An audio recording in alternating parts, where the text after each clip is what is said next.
Hello everyone, today we talk about the fiscal recruitment of the late Roman army. So we're going to essentially stick to the 4th and 5th centuries, just giving maybe a retrospective look at the 3rd century to understand how this system came into development. And the fiscal recruitment was not the only recruitment system at this time. There were still certain levy systems that existed since in the local communities since the Roman conquest had been shaped in that way. There was conscription that could be obviously also in here could be forced, for instance, in case of emergencies where I don't know, after certain military disasters you need manpower quick, etc. But these were nothing new essentially, and it's really at the fiscal recruitment, however, came to be at this time really the most structural form of recruitment, the one that provided essentially the I don't know whether the majority of the recruits at this point, because there were also other dynamics going on. We will see it another time. It definitely the one that was conceived as the basic form, and that you can argue around which the whole Roman state and society revolved at this point. That during this, the 3rd century, I mean up to during the early empire, start from there, the Roman recruitment had not really been a problem for the state, because there had always been enough volunteers who joined the army, who thought to make a living and in that. From the late Republic, there had been this class of proletari that were essentially these poor people that had in fact nothing but their family as as a property, in theory, as the Roman man was essentially the head of the family and the owner of the family in practice. And the army had been, since with the Marian reform, this chance of actually even a bit before, because the Marian reform came only to sanction something that de facto had already existed since a century at that point. We will all talk about this in more detail in other videos. But there had been a kind of race also to participate to the army as a form of social redemption, in part. Also think about all the foreigners that enlisted into the Roman auxiliaries to become eventually Roman citizens, and usually continuing at least a generation afterwards the military career. And the idea is there was always a kind of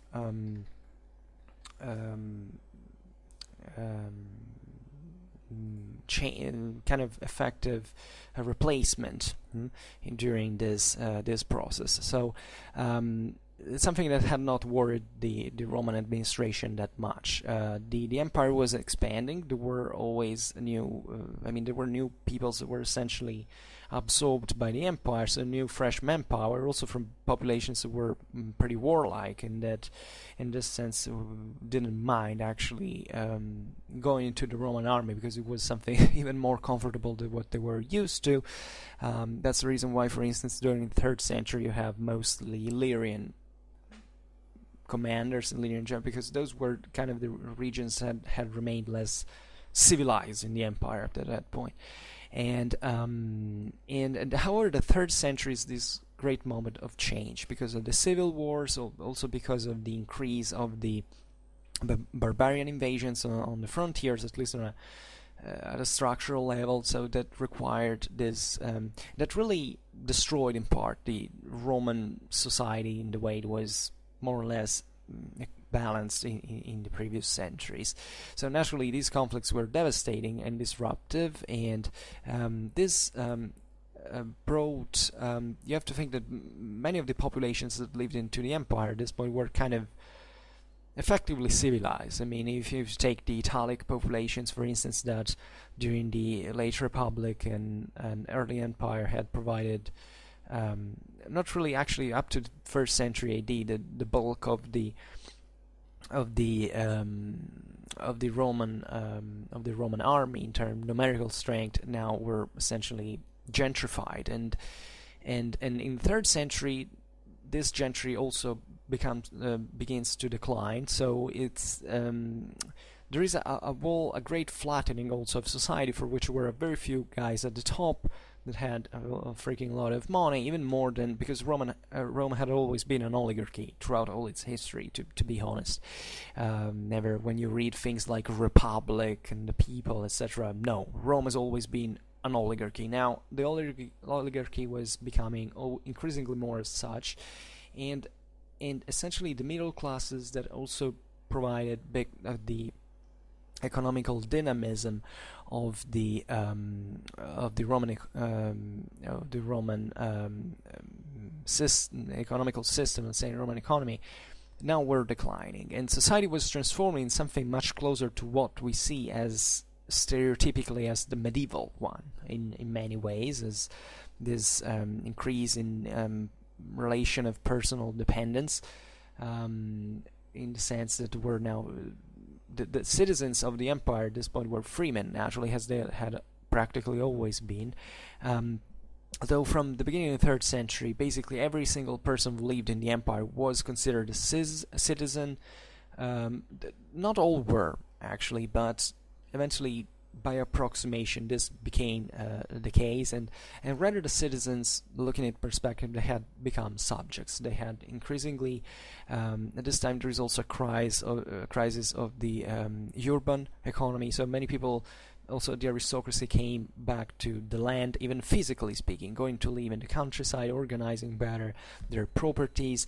This was a kind of, there is a lot of debate saying, oh, well, this was a kind of disengagement of the Roman aristocracy from their civil duties. And really not, because those civil duties were based, in fact, on the economical resources that came from the land. So organizing the land, it was, however, still the base of any of the economy of an imperial-industrial society, was the right choice. But in the process, there were lots of citizens, now subjects, let's say, became colonists, who essentially, in order to survive, they necessarily agreed to become tied to these contracts with the great landowners, and the world society was really transforming in many ways. And this population was not fit for war anymore, because they didn't come from a kind of a tribal background like they had been for most of the previous centuries. There was no essentially that sap of the Roman system that entailed, the idea of the military service, for instance, in exchange for the citizenship, was not there anymore, because mostly everyone had at this point obtained the citizenship. They had gentrified and now even kind of declining. So the army, and it was also a great demographic contraction as well, an economical crisis in part. Now, great figures like if you take Aurelian or Diocletian or Constantine, they really they managed to put the empire in shape, albeit on very different premises, as I think you well know. That, however, at this point had to take care very much of the recruitment system, because this didn't work anymore. There weren't so many volunteers anymore.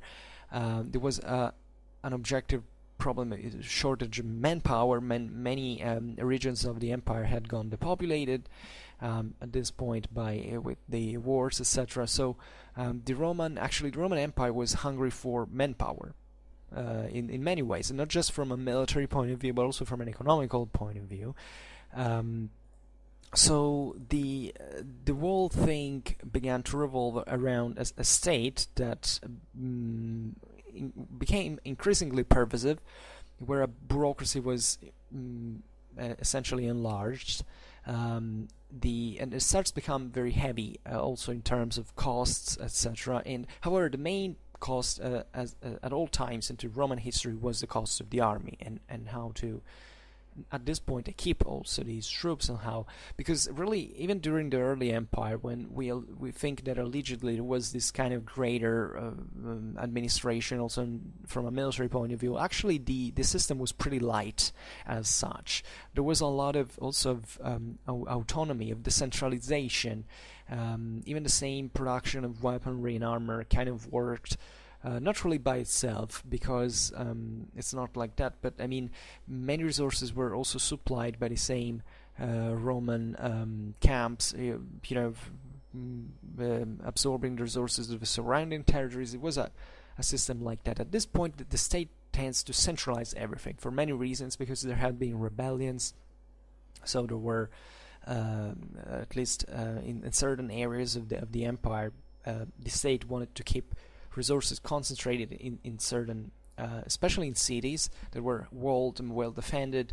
This was also a problem because of the incursions of the barbarian populations that had gone pretty deep into the empire, raiding. So this form of decentralization was not sustainable anymore, and these new forms of systems also began. So the most characteristic form of conscription during the late empire was in fact made up by this fiscal recruitment. Now, what's fiscal? And well, it's a word that comes from fiscus. An adjective comes from the noun fiscus. The fiscus in the Roman law is nothing but, it means nothing but basket. It's really this simple, and it originally designated the substance and the essentially the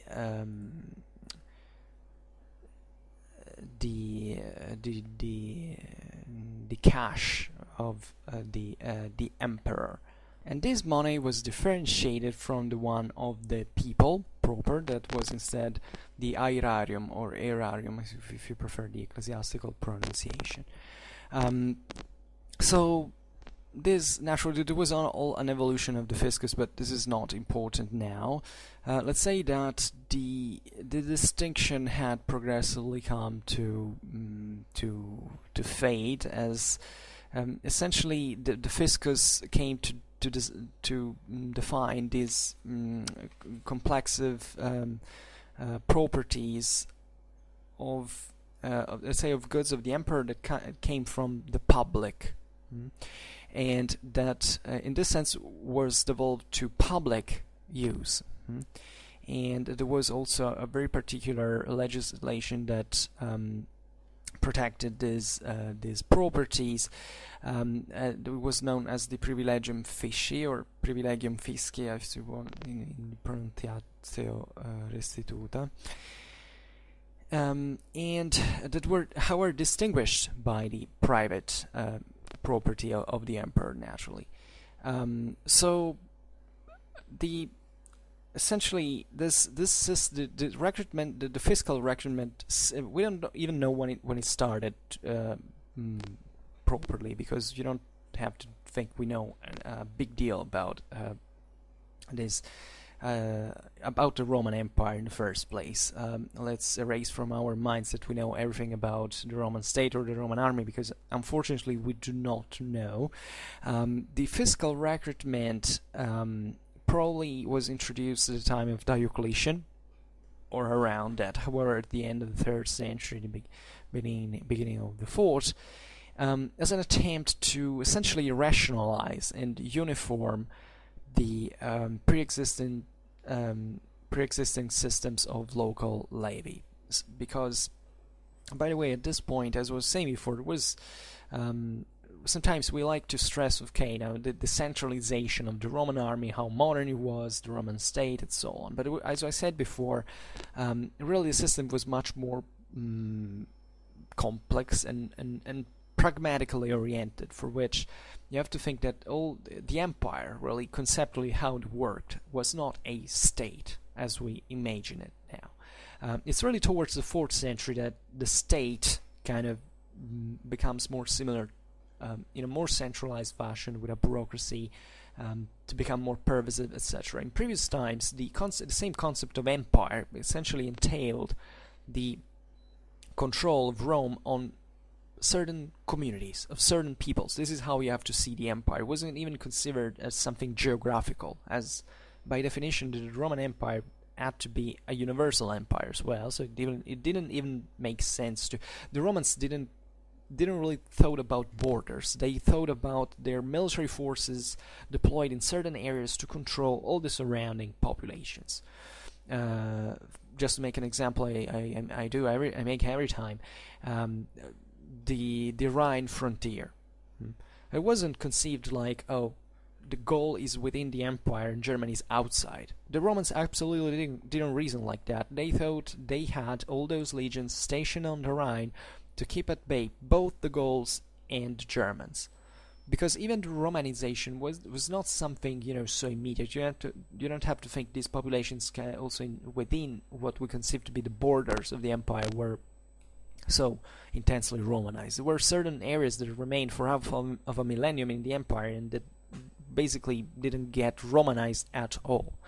Rome just cared about these places to be pacified. That means essentially that trade had to go without nuisance, that there hadn't to be brigandage nor piracy, etc., and that was fine. No rebellions, so that's why the legions were stationed in certain areas, because they were a deterrent thing.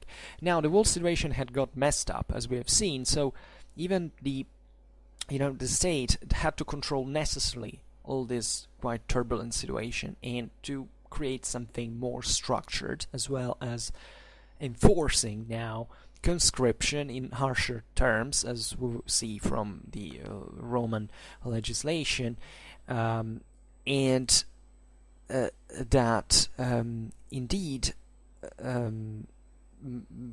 practically establishing the military service as mandatory for large part of the population, or at least making possible the eligibility of a greater number of people to the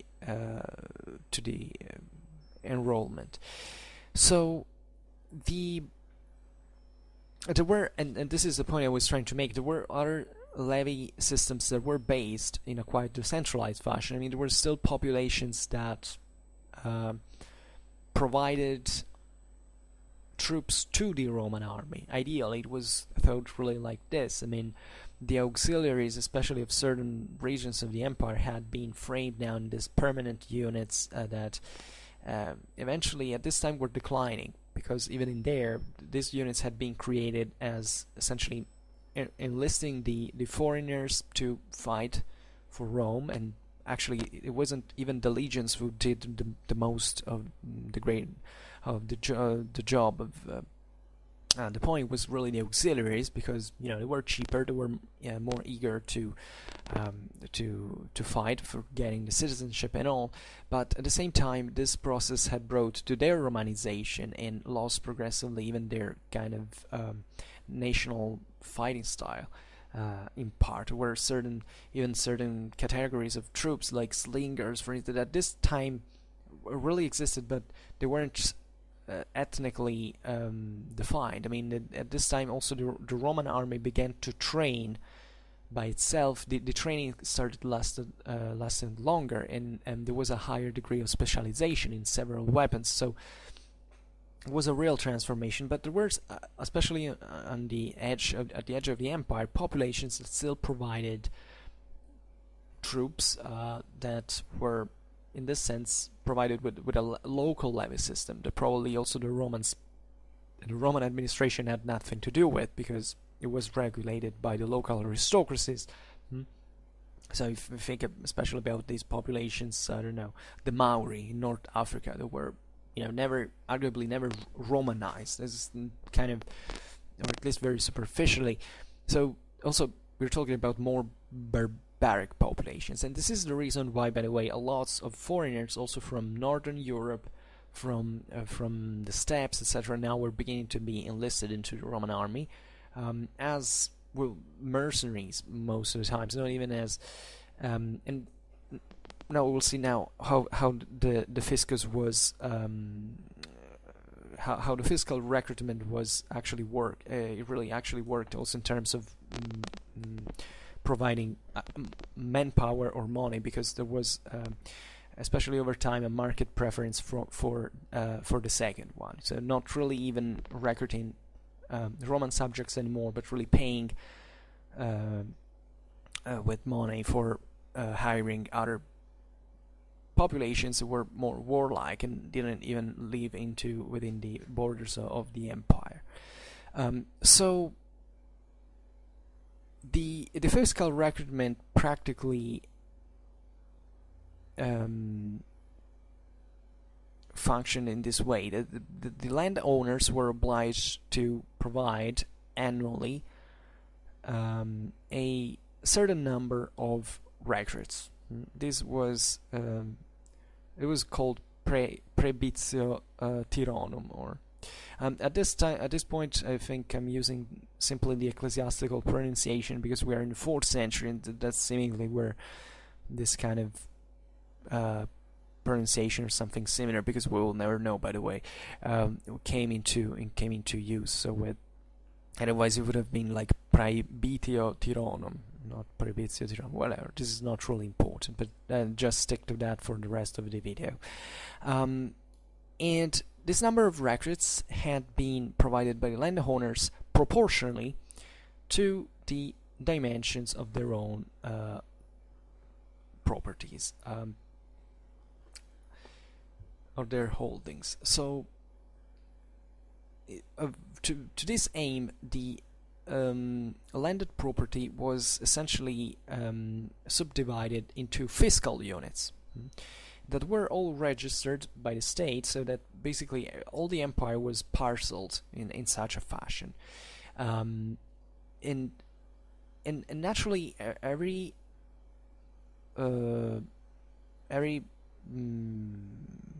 given a certain number of fiscal units, a recruit had to be provided. Now this actually varied wildly, but because obviously not the territories, not the properties were the same.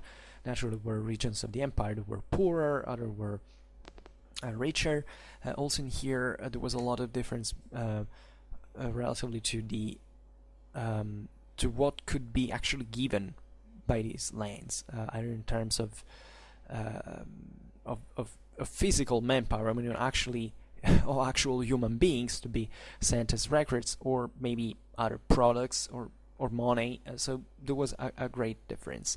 However, what is important in here that we have to keep in mind, also because I plan to talk about the organization of the Carolingian army soon, is that basically this form of organization, a recruitment system, was extremely similar to what remained for most of medieval Europe, as a matter of fact, at least at a districtual level, because eventually in the Middle Ages kind of feudalism kicks in, but conceptually was partially the same thing as well, in terms of the mansi and the repartition of these pieces of land. And just for saying that it was something that was inherited also as a system by the Romano-Germanic kingdoms that came to rule, especially obviously in Western Europe, where the local administration really worked in this way. Naturally, there was really a great transformation during the whole process, because society also was evolving in many different ways. But the concept, you had a certain amount of land that had to give that certain amount of recruits, basically remained the essential. Also in, by the way, also in lands that had not much to do with the Roman domination. It was a model that worked pretty much universally at this point in terms of local conscription. So while the holdings of the great landowners were large enough basically to contain essentially enough fiscal units to provide one or even more recruits, the minor properties could function in a really different way, because there was the is essentially a state obliged even these small landowners to form a consortium to accumulate this minimal quantity prescribed, minimal quantity of fiscal units prescribed to provide one record collectively. So this meant that if you were a small landowner and your fiscal unit was too small to provide a record, you however had to be associated, let's say, to other small owners to get together and provide together a record, or is equivalent actually, as we will see right now. This is also something that was pretty common if you look at the systems of the Romano-Germanic recordments. It was just like that. It remained because it's such a basic thing. It has nothing to do with culture in itself. It's something elementary, mathematical. And as long as there was, as these populations, these political entities worked on the, they were sedentary and they worked with the essentially on working the land as economies, etc. This was the best way to provide such troops. And this is important because this system was created at this point. The Diocletian usually is credited with these administrative reforms. I've made a video about Diocletian's government. If you are interested, you can search for that. Even though we don't clearly know, because sometimes we say, oh well, Diocletian did more the administrative reforms and Constantine more the military ones. The problem is that we don't really know. We know that at this moment of the end of the 3rd and beginning of the 4th century, there were these massive reforms, and probably both the emperors did kind of they pushed with their reforms into that direction. However, there were probably these distinctions. We can't really say it with certainty. The really important thing is that the empire got completely reorganized, especially on the base of this territorial circumscriptions, and these were actually many. For instance, there were many more provinces at this point. The main grouping of these provinces was actually now the diocese, and it was called in this way. That in fact mostly would correspond eventually to the diocese ecclesiastically meant. Also, think about how the church sometimes had influence in the administrative matters at the local level, also in a broader form of organization. This was partly done also to have a greater, let's say, a quicker reaction in organizational terms on a local level. Like in the past, it had been mostly having these legions that were always those legions for centuries stationed on a certain point. Now the situation had been so dramatically altered that the state preferred a certain part of the military service to be devoted for the local defense, even in areas that were not so directly exposed on the frontier, while the bigger, say, the mobile army, the professional army, would be essentially a fully statal and often imperial matter. We have seen how the fiscus actually was conceived as also having these. We will talk about it later, relatively to the properties of the emperor proper, and this greater direction from the above actually. So think also the distinction between the comitatenses and the limitani at this point. So it kind of all went to that direction to form a local militia that could be highly functional. And telling the truth, the limitani were mostly stationed on the borders, in the sense they're often credited saying, oh well, they were kind of serious troops, but actually they weren't. I think I've said something about, oh yeah, I made a video on the limitani. It's called the limitani, an introduction, and I discuss about that.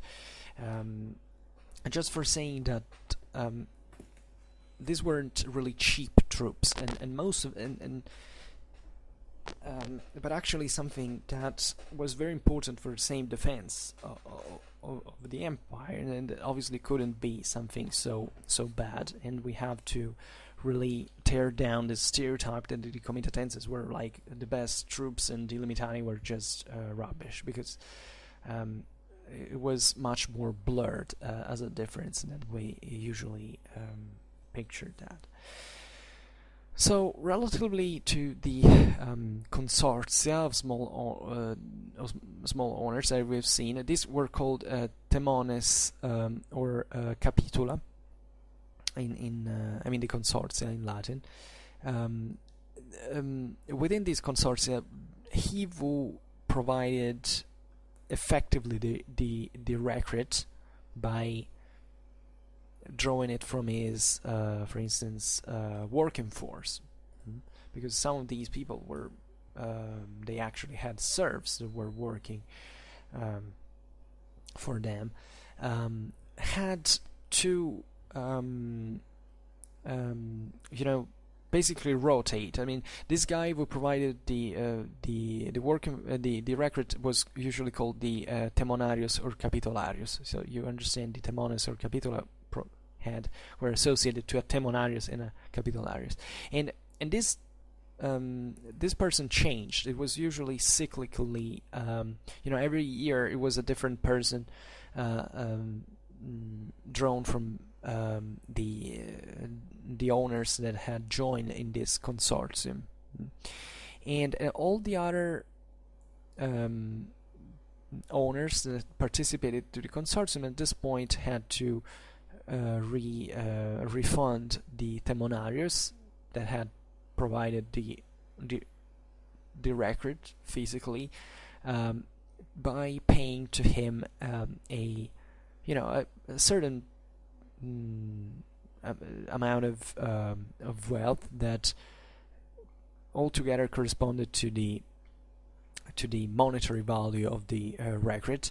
And this was established by law, and naturally this went along with proportionally, so that these consortia could be formed by owners that had also different amounts of land. So it was like a company. You had to give to pay essentially proportionally to what your capital was, to what your property was, and altogether this had to be enough essentially to repay the annual temonarius of having provided that expense. Now, this is something that most of these informations are to be found in the Codex Theodosianus, telling the truth, book 7, 13, chapter 13, and that's where actually most of these informations are contained in the first, they are in the first, very first laws here, dispositions that you can go check if you're interested. By the way, what else was I thinking?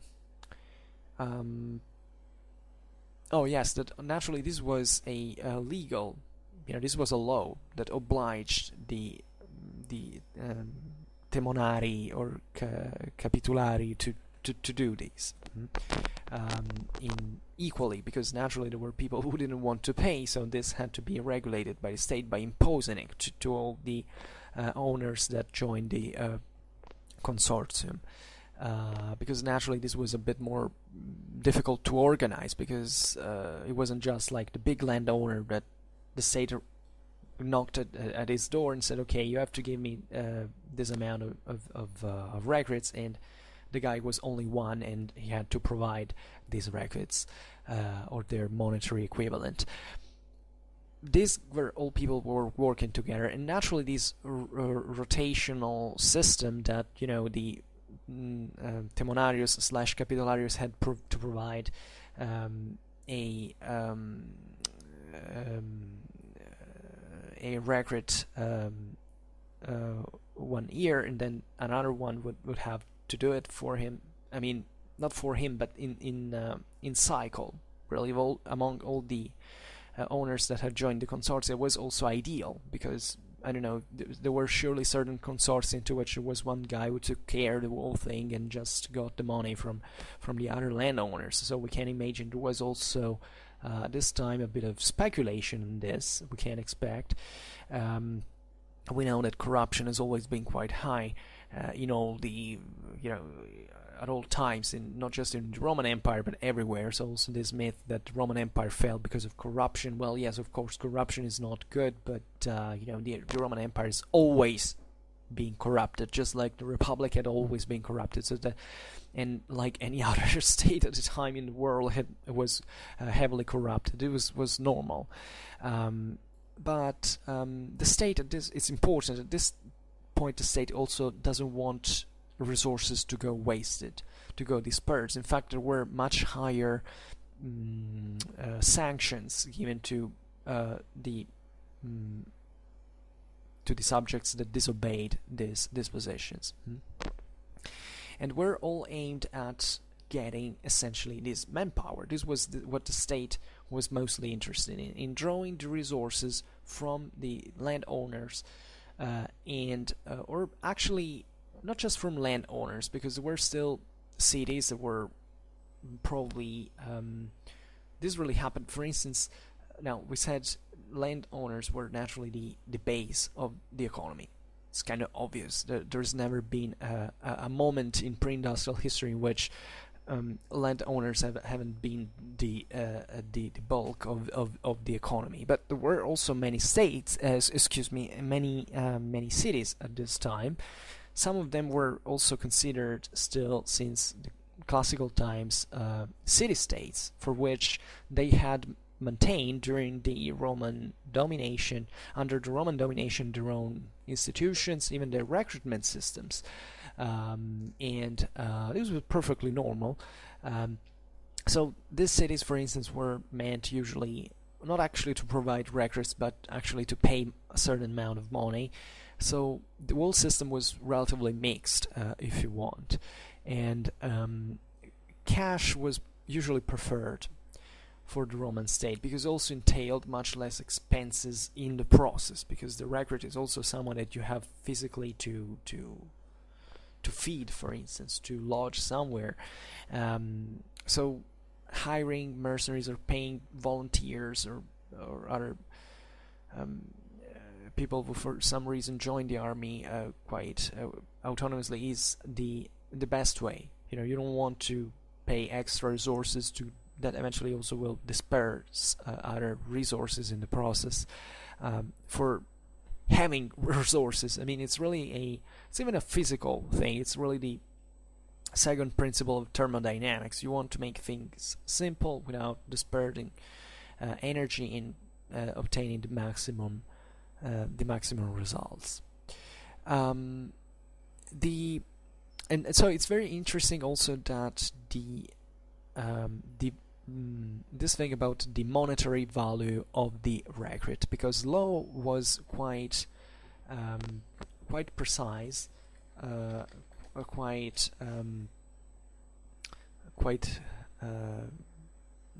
cast iron, let's say, on the value of these recruits, and the value of these recruits really can be used also as an indicator for the Roman economy at the time, because this fiscal recruitment was, as we were saying before, really the system around which a bit of the whole society now revolved, because the whole society had been framed into this system, and all the landed property, and not just landed property, but all the properties of the empire had been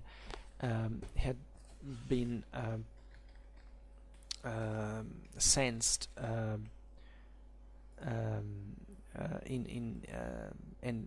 and therefore the whole state depended on this. Everybody had to contribute in part. Not really everybody. There were some exemptions, but we will see them later. It was really, however, virtually the whole system that worked around this. So by law, usually the recruit was fixed by law at a price of 36 solidi. For instance, by the end of the 4th century, in 375 AD, and this was really usually the number we find, but this price could be redefined according to the circumstances. For instance, in 397, Honorius and Arcadius established the value of a record provided by a senator in 25 solidi, plus the expenses for clothing and feeding, essentially. In 410, Honorius and Theodosius II instead requested from the African records to be paid 30 solidi each. These are values you find in the Codex Theodosianus, respectively in book 7:13:13 and in book 7:13:20. So this naturally could vary, because as we were saying before, not all records were the same, not all the provinces were the same, so even the value of the record could could be influenced by strictly political reasons. Maybe you didn't want to make a certain province to pay too much because, I don't know, this the order there was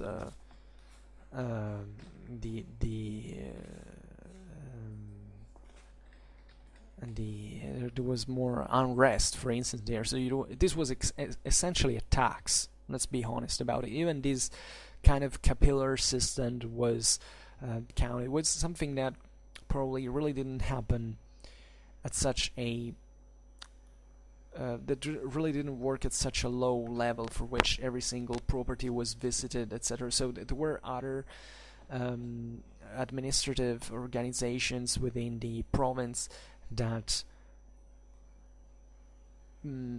already drew these taxes on their own and eventually provided to the central state that amount of money.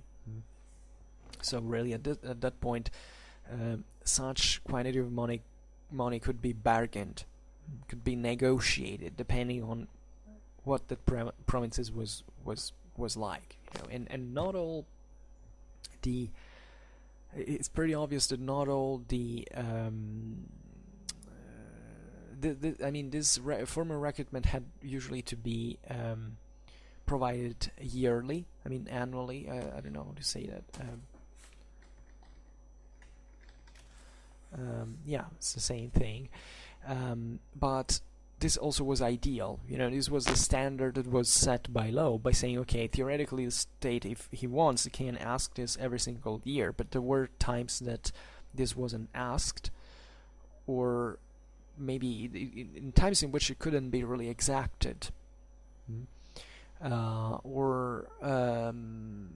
for many reasons that you can imagine.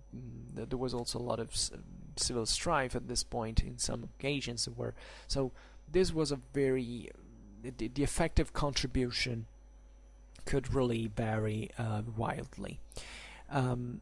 So you have also to take into account that there were certain volunteers and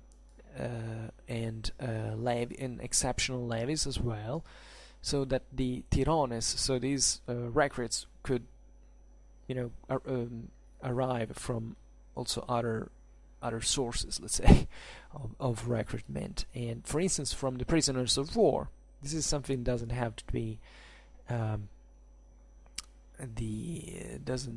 underestimated. The Romans were fighting at this point against lots of populations, including especially the Germanic ones. Many of these peoples were defeated, and they were not killed. And one of the greater, I was just talking about it yesterday because I was incidentally I made a video about the Roman history in the 5th and 6th century. The greatest glory of if you look at the propaganda of the Roman emperors at this time, some of the greatest the greatest pride was associated to the idea that the emperor was magnanimous and didn't slaughter his enemies, but on the contrary transformed these barbarians into Roman subjects. So giving them land and settling them there, it was standard practice. Actually, the Romans did this with the barbarians since always, you can argue, because manpower in the ancient world was something very important. It's not that you capture so many enemies, especially when they move all together with their families, etc., and you slaughter them. It's stupid. First of all, you can't sell them as slaves if you really want to, especially if you want to cash fast. You have to imagine this Roman, like most armies in history, the Roman legions being hosting lots of merchants that bought these slaves as soon as they were captured, and the Roman administration earned from this. But at the same time, you can, especially in this moment in which many lands are depopulated and you need agricultural resources as the base of your economy, you settle these guys somewhere. And this was normal habit. It was always done. It was negotiated sometimes also with the same barbarian tribes. It was very fluid, very dynamic, and this system actually worked. Even if you look at the dreaded Adrianople that was meant to be this terrible disaster, actually the Roman Empire absorbed that pretty well, and the Visigoths were extremely useful for the Romans. They fought into the Roman army. They paid their share of blood actually for Rome. Of course, they also created problems. This is true. There's been this moment of, especially in the immediate times after Adrianople, where these Germanic tribes were not diluted fully into the army. That there were certain problems of unrest, of discipline, etc. But that was eventually pretty much absorbed. So it was actually the wars between the same Romans at this point, with continuous rebellions, etc., especially between West and East, this kind of difficult control that brought to the greatest disaster, and it actually mobilized the greater resources. Think about the Battle of the River Frigidus and how many Romans were fighting there just after a few time after Adrianople, after all. So this thing that the barbarians, and by the way, the Roman army was especially a brilliant Romanizer. People often say, oh well, the Roman army got Germanized, but actually it was the other way around. I mean, of course there were influences, especially in many ways, but the Roman armies, as long as, at least as the Roman state function, was a excellent thing, as an excellent machine. Actually, the Roman army was the best part of the Roman state in terms of efficiency, and it was especially also an extremely powerful Romanizer, so that these populations were framed also within it, and this thing of using prisoners of war also as records was pretty much out there, and it wasn't really that bad, because just imagine, okay, you've been defeated, you have lost everything, so now you are in the hands of these Romans. What do? Well, they offer you the chance to fight for them in the army. So with an administration, obviously it was a very harsh experience. I mean, even the same training in the Roman army was something comparable with the actual real combat. Telling the truth, it was but it's not something that would traumatize, I don't know, a Gothic warrior of the 4th century. So it was actually, in relative terms, a very good thing. And this also was, we have to see it, that many of these barbarian elements eventually became Roman subjects, and proud Roman subjects. So this was actually a very positive thing in that context. And there were such occasions in which masses of prisoners of war were transformed into recruits, and eventually even into Roman soldiers. So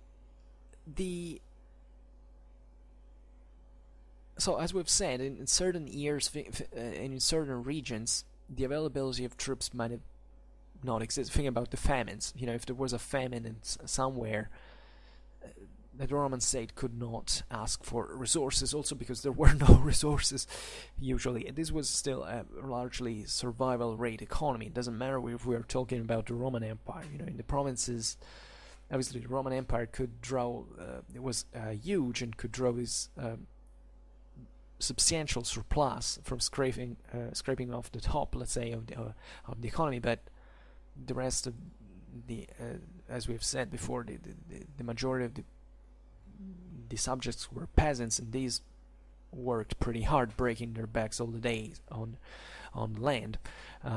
So these balances were also pretty delicate, because aside from unrest that naturally could happen, there could be rebellions if you were to if you ask for too much in terms of taxes, but there was the actual problem also of making certain provinces recovering their wealth, their welfare in some occasions, because it's not that a famine is just a problem that occurs once and there are no consequences, because maybe the year after there's going to be a good harvest.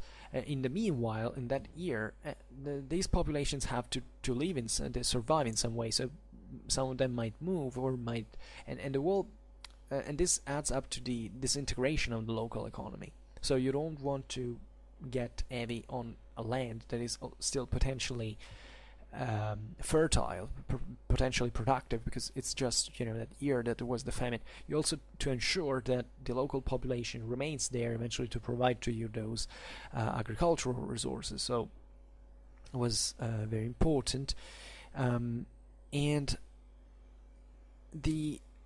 one of the best ways to compensate this was actually not to ask for the records, physically speaking. So you have to think. Also in here, it's really the same thing. The recruits were usually colonists. They were usually workers. By the way, at this time, as we were saying before, the distinction between Roman citizen and non-citizen, or between serf and slave, was getting pretty blurred. So actually, most of these recruits, these tirones, in fact, as they were called, were essentially peasants. They were working force. So naturally, many landowners didn't want to get rid of these men, because, by the way, the recruits had to be fit physically. So you couldn't send the weakest guys. You have to send people who were fit for military service. And in this, the Roman army was extremely unflexible. Well, maybe in this later time they kind of were more flexible given the shortage of manpower, but that was the Romans always put a huge deal of very high standards, requirement standards for physical fitness of the recruits. So the problem is this working force serves to the economy.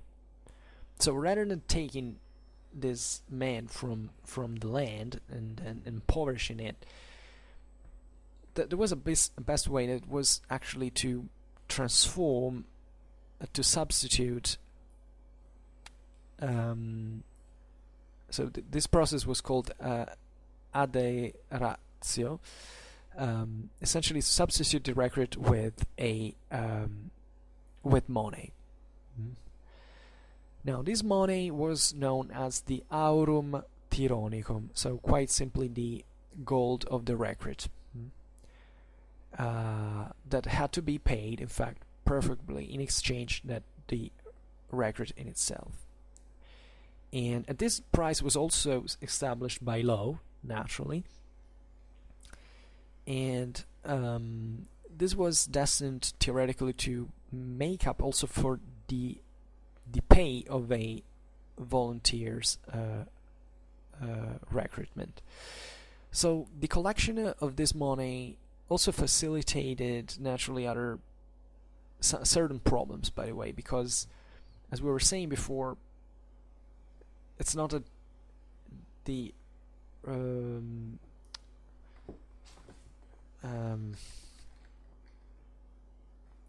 the recruiter, I don't know, you call that in English. The functionaries that had to recruit these people really passed house by house asking this money. There were other there were several steps. It was already a decentralized administration that provided it directly to the state, and that eventually took business of being refunded on the local properties, on the local landowners. Sorry. So in the process, you can imagine how much, especially when this was fully monetized, how much money could be really lost through corruption in the process. Because once you take a recruit, I mean, you see him, that's a man. You can't really speculate on that person unless these people weren't bribed by the landowners. Like, obviously the officials who were in charge when the recruitment could be paid to maybe not to provide the recruit, but it was kind of also difficult to do. But with money, this could really be much easier. So naturally we see a legislation in the same Codex Theodosianus that talks specifically about this, saying that obviously it was a pretty serious crime and it had to be punished as such.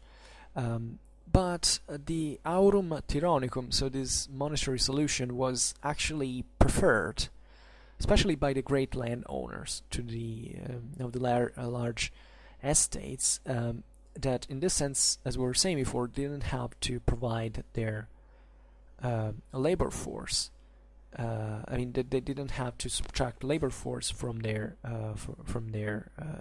countryside, from their properties. So since these guys were usually pretty well off, they could simply pay. That obviously was still the equivalent of some work, but it really didn't interfere and undermine, however, the structural base of the production, at least at a strictly material level, as no colonist was sent to the army in the meanwhile. So it was an economical loss, but at least it didn't alter also other because, by the way, these people were not necessarily all. Some of these were actually citizens, and they had their own families. So there were many problems actually at sending these people that obviously didn't want to join the army at all because they didn't care. It was a pretty risky business and very hard one. So other people were also preferred, and in order to hire these people, money was fine. So this was the best solution most of the time, just to pay with cash, let's say. And naturally, this, as we were saying before, it was much more convenient from a logistical point of view for the same Roman authorities, because you have to think that all this money obviously was treasured by the state, was seized by and naturally also carried into it was part of the fiscus proper of the emperor. So this meant that there was a treasury. There was some. So this availability of money is a natural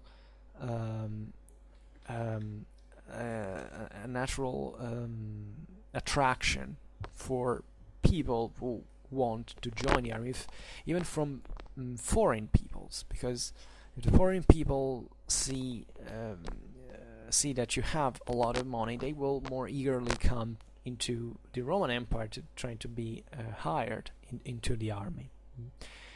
and money is something you can carry with you also during the campaign to hire other people, and it's also, if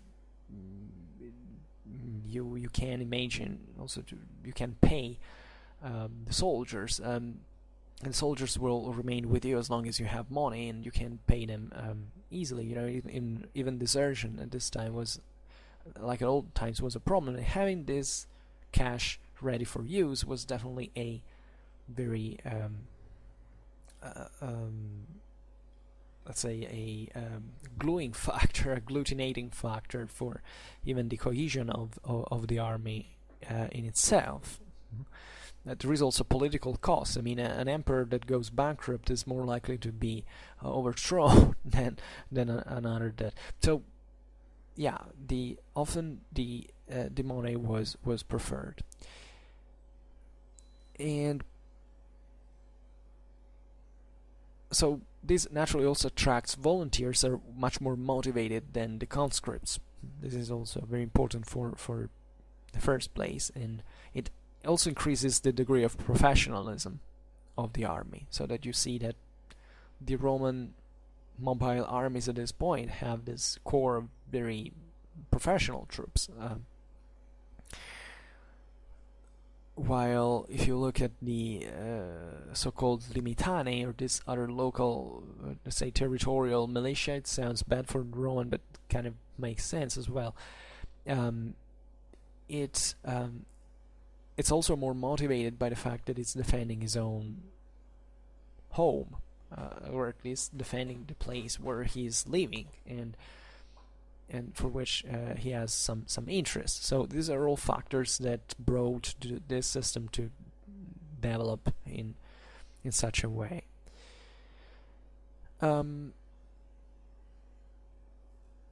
So gold naturally attracted the barbarian recruits as well. There was also a kind of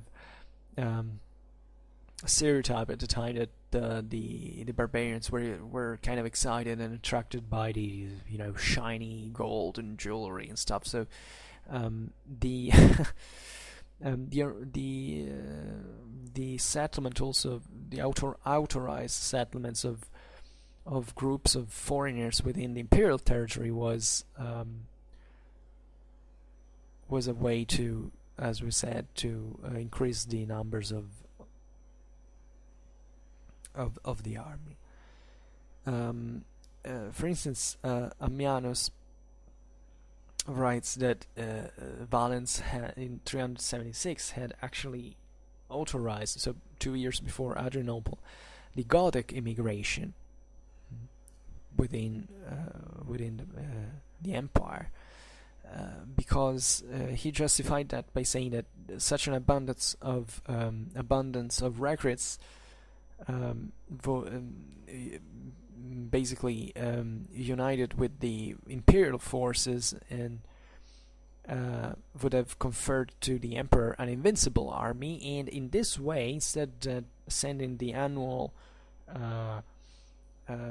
making the annual levy of the provinces, the aerarium would have benefited from a huge quantity of riches. So from this quote, we can really understand how the dynamic was. It was felt that by hiring barbarians, not only you have more manpower in the army, but you also can exempt the provinces from these excessive taxes, so making also the local economy growing, and therefore even earning even more with the normal taxes that could have been eventually used for other investments. And this was really felt. I mean, we don't have to feel it as if sometimes this was a wrong system. I mean, as I was saying before, these were systems that were dictated by the circumstances, really, and there wasn't much of an option. we are used to think of an economy that kind of floats with the markets and all. It's very dynamic. At the time, it wasn't nothing like that. I mean, everybody knew, arguably in the highest spheres of the administration, that that year, the harvest was poor, so this would entail many problems for the same administration, that there were no resources. I mean, this was the real problem. There were no resources. The ones that existed were too few, and this system was created essentially to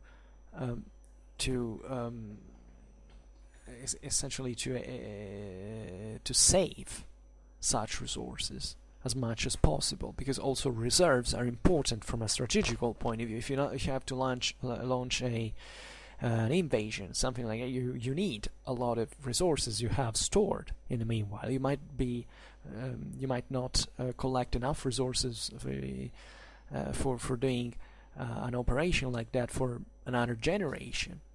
So the ancient world had really these such slow rhythms, really, and everything was based on these. So according to the Codex, the Codex Theodosianus, the consortia of the smaller landowners kept functioning through the payment with the aurum tyrannicum in the same exact way. So the smaller the consortium of the smaller landowners could provide money instead than the recruit through this system.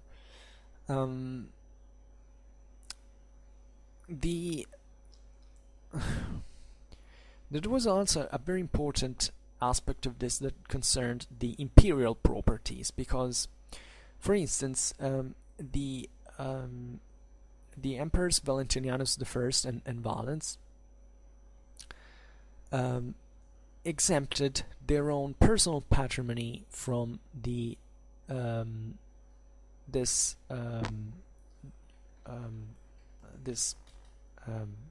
obligation of providing the recruits in the provinces.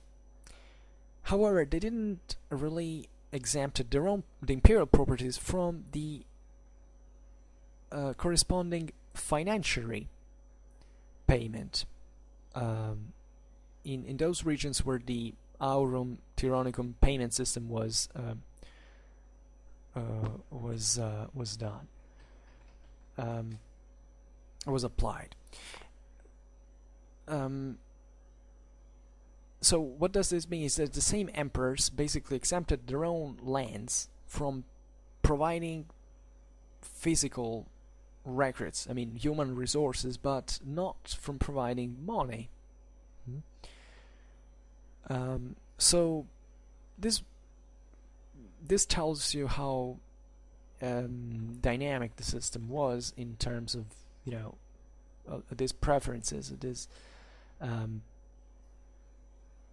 kind of providing recruits was much more expensive than providing money. And this was very healthy for the same local economy, as we have said, at least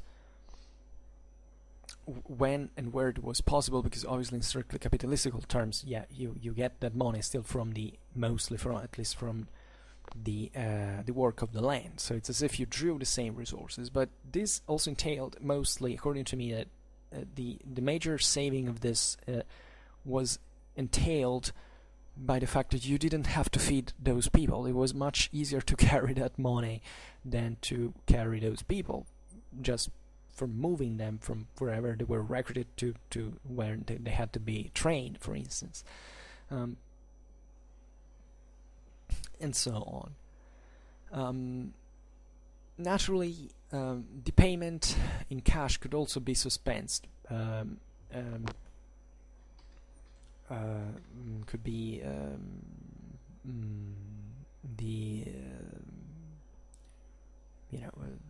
also from the imperial. This doesn't happen all the time. Okay, it's not truly every single year the various provinces have to pay for this, as we said before.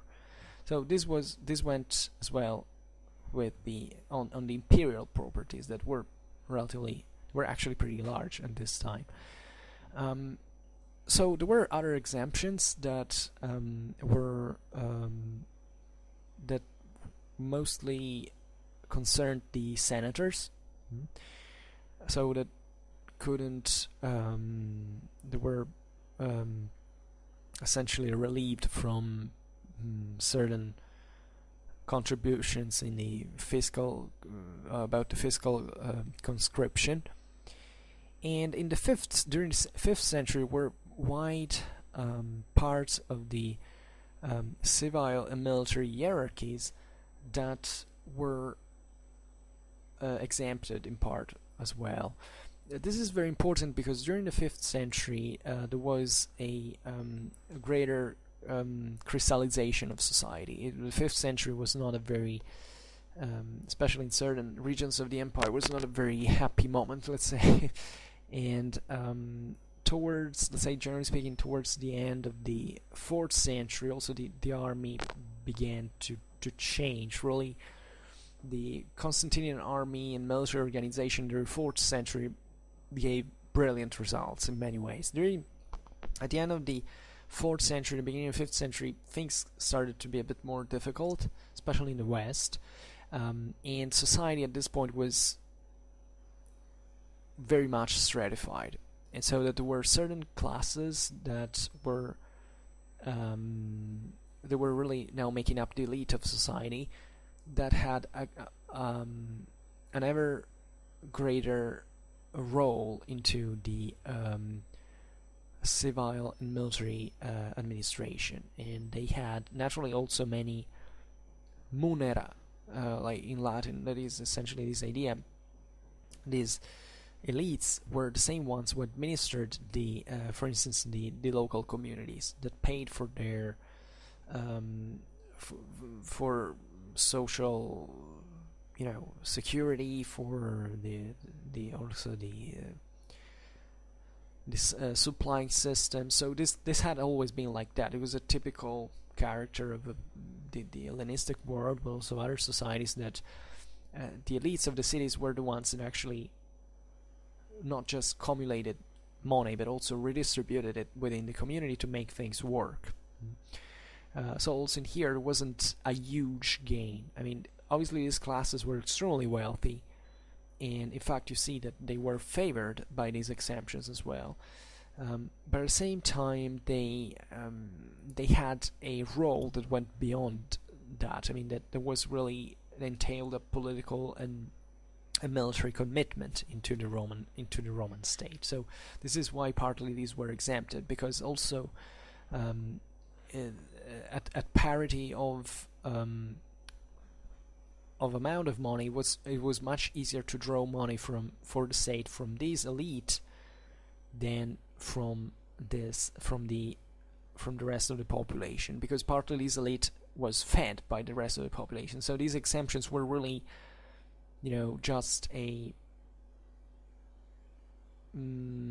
well, it depends. They weren't just a gift. They were meant to essentially strengthen the role of these classes as organizers of the society, so that even what they were not exempted from was more readily available.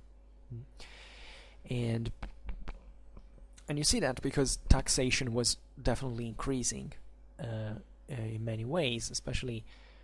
And you realize from the major cities of the empire that there was even this hierarchy, as every single city had to provide a certain amount of money on the base of its wealth, of its population, etc. So everything at this point was it was such a very light system compared to our statal ones today. It's something difficult sometimes to understand how such systems, doesn't matter how complex for the time, because this form of bureaucracy had never existed previously into the Roman Empire, but how light complexly they were, and how even meant how much they were meant to work autonomously.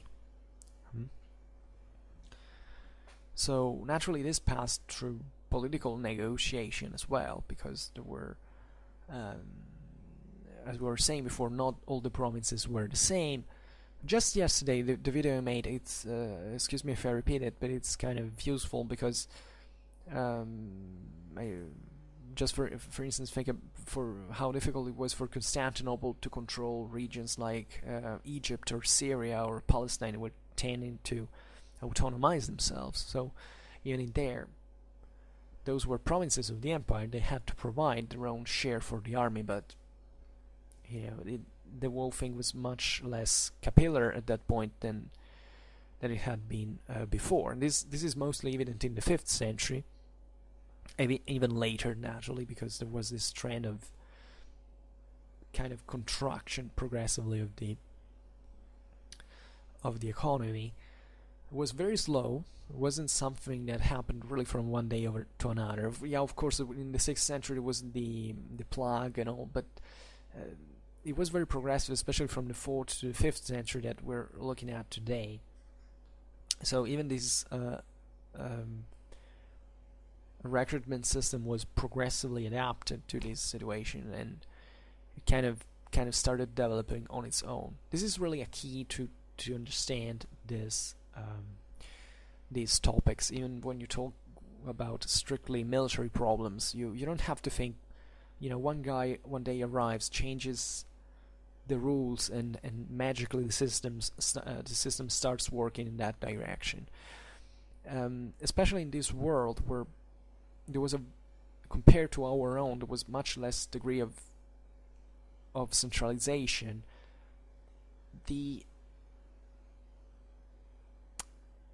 Let's say the changes, the transformations occurred largely by themselves, and it was the state that kind of adapted to this, always keeping control of the situation, but kind of understanding that certain things were not possible, and you couldn't really go against the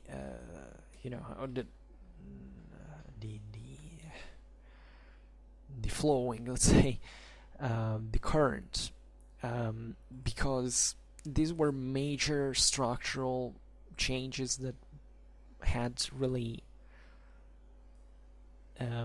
over which the state really had no control, at least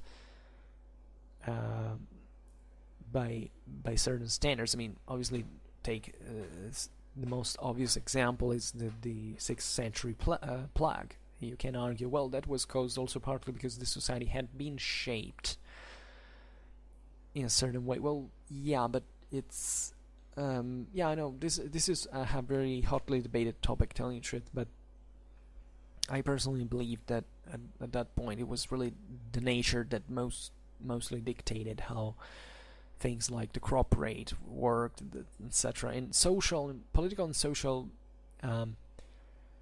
phenomena were equally more important, but only a part of them could be really controlled from the top. So in parallel with these exemptions, there was however a sort of occasional fiscal conscription that could be actually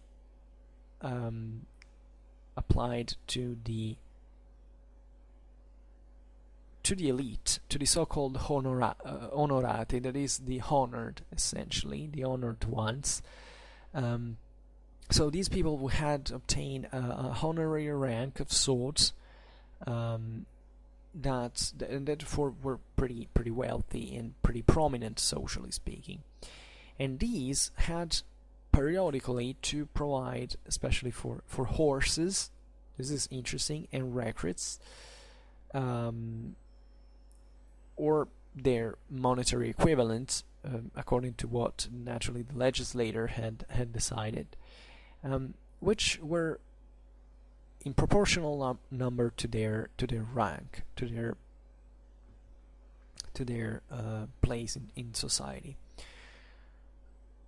I think this is very important because from one side you see that there is this elite that is favored naturally by the same system, but at the same time that is increasingly burdened with certain demands of money. And this is kind of obvious because where the wealth shifts, and that's where the state is gonna look at for drawing these imposing resources for the army. I found very interesting the detail about the horses, as especially towards the end of this period. Is a very marked, especially in the Eastern Roman Empire.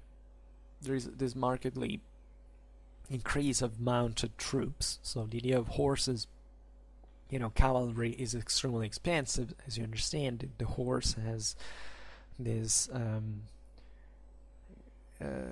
very high costs, logistical costs.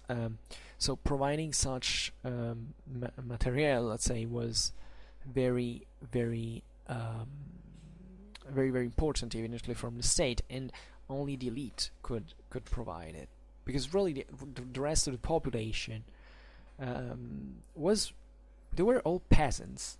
So it's not. I mean, this is the point. If the peasant can put, as we've seen with the consortia, the money together or the resources together, but at this point also the monetary economy is contracting. This is also another problem. So also what you see through this, we haven't talked about the annona actually, but monetary economy is shrinking. And this time it's mostly the golden coin, that the solidus, that kind of is moving into society. And if you look at this system, you understand that was a coin used only for the big expenses, for say so there was a much greater contraction of the of the silver coins, of the copper coins, because those were circulating less. So the gold was the thing that, and gold was naturally owned mostly by those who were wealthier. Traditionally, it had always been so into the Roman economy. I mean, if the emperors had wanted to favor the middle classes, they would have increased the value of the of silver coins, of the denarius, as it was. And at this time, instead, essentially the senatorial elite won. It was the solidus used for the great expenses, for luxury goods, were international trade, and while the rest of the population was increasingly more subservient to this class, they were all peasants. So at this point, it was even difficult to find gold in the economy circulating. So this brought also to a greater shift towards natural goods in many ways. So even when you say this availability of money that was at least requested by the state, it's also because there was also less availability of this money.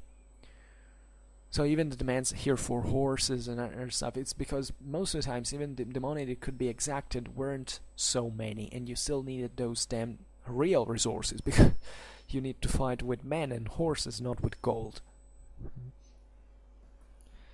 So it was actually a big problem, and you realize it was the late antique world kind of dying out extremely slowly, in a way that wasn't even properly perceived at the time, actually.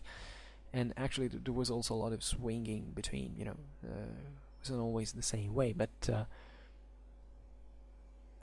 it's important to take into consideration these aspects. There were other exemptions,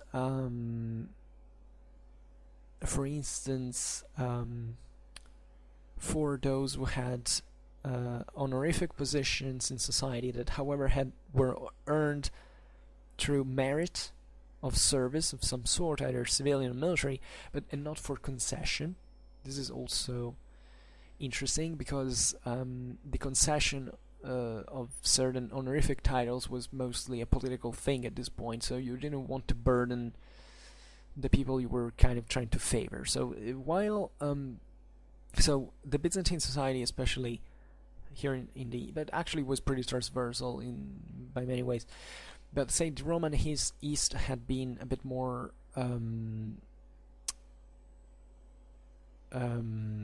meritocratic than the West, and so there was a system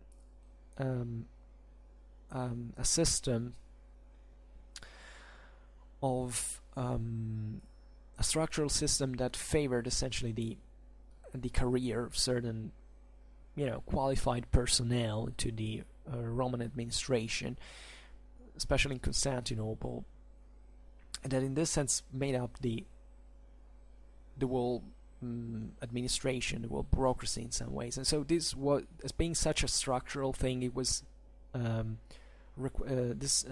these people were requested more contributions to the state, whereas the concession was something.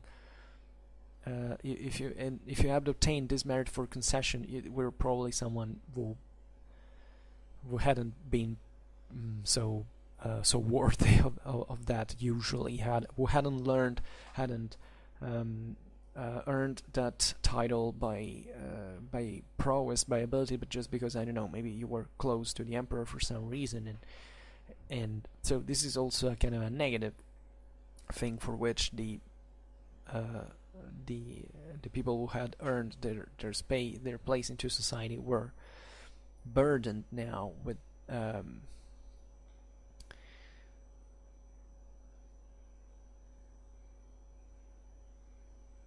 oh, sorry, I actually said the whole thing wrong, because it was actually the other way around.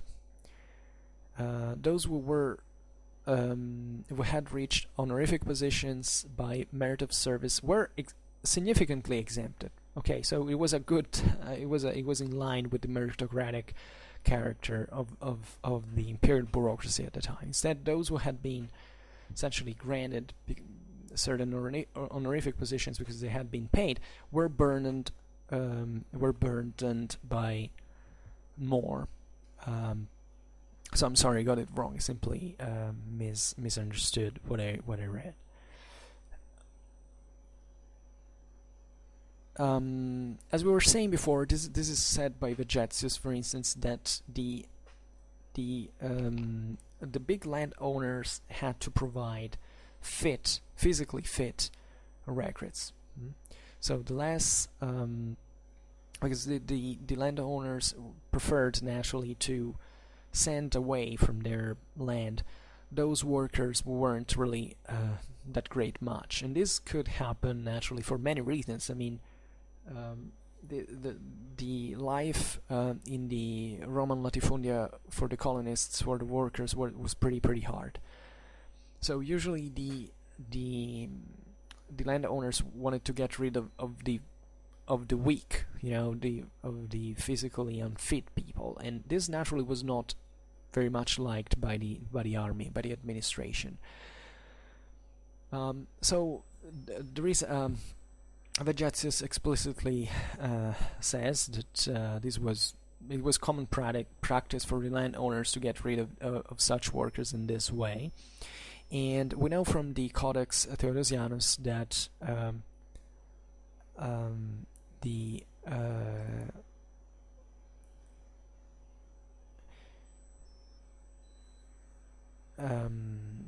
excuse me, I'm just checking one thing now.